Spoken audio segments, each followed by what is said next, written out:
Hi, Paul here from PRwilsonmedia. In this video I'm going to give an introduction to Pinterest. I'm so often, in my role as a social media trainer, being asked about Pinterest. How does it work? How can I use it for my business? So I've decided to create a series of videos, and in all honesty, I'm a beginner too.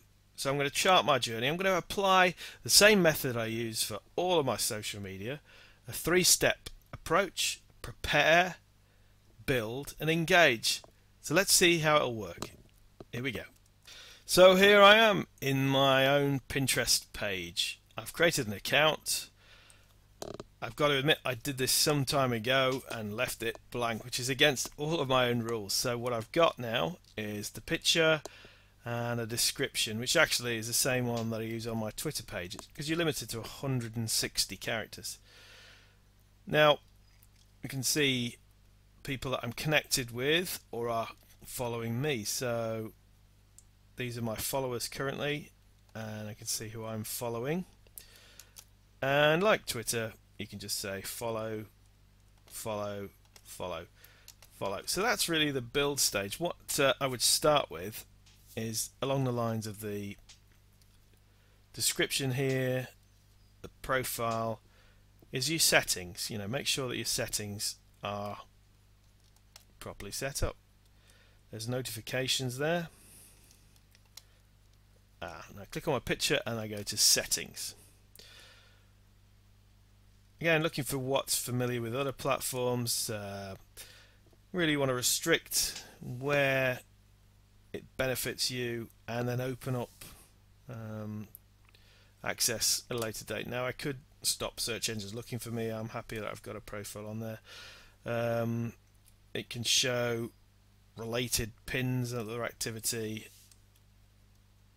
You can clear your search history if you were concerned about what it's showing about your own personal requirements, but I think on that basis we're fine. I'll click straight to profile. You can put in your username when you first set up the account, so I wouldn't suggest changing that. You can add a location and about you and the website. You can verify that. You need it to have access to your website and update from the website settings. Now here's a thing that's common across all platforms. You get notifications about all activity. Well, once you're going to start growing your audience, do you really want all of these notifications? So if I say no, that turns off all of those settings, and I can obviously re-enable them. Social networks, you can connect it to, I've got it connected to Facebook, but I'm not going to connect to any other platforms at this stage.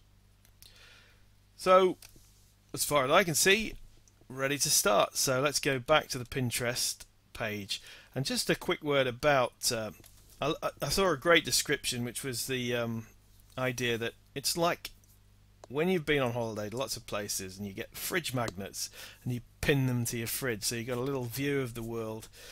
We've certainly got a collection of places like that, but obviously there's a great deal more to it than that. Pictures can have calls to action. You can organize pictures, the pins, onto your own board. Your board can have not just images but also videos. So I'm certainly going to set up a resources board over the next couple of videos that will showcase the videos on my YouTube channel, like this one. But right now I think that's enough of an overview. We can see similarities with other social media platforms. We know that we've got to get ready before we launch, and so join me in the next one and let's see where this adventure takes us, and maybe I'll claim Pinterest expertise one of these days. But a long way to go. Alright, thanks for listening. I've been Paul from PRwilsonmedia, your social media personal trainer.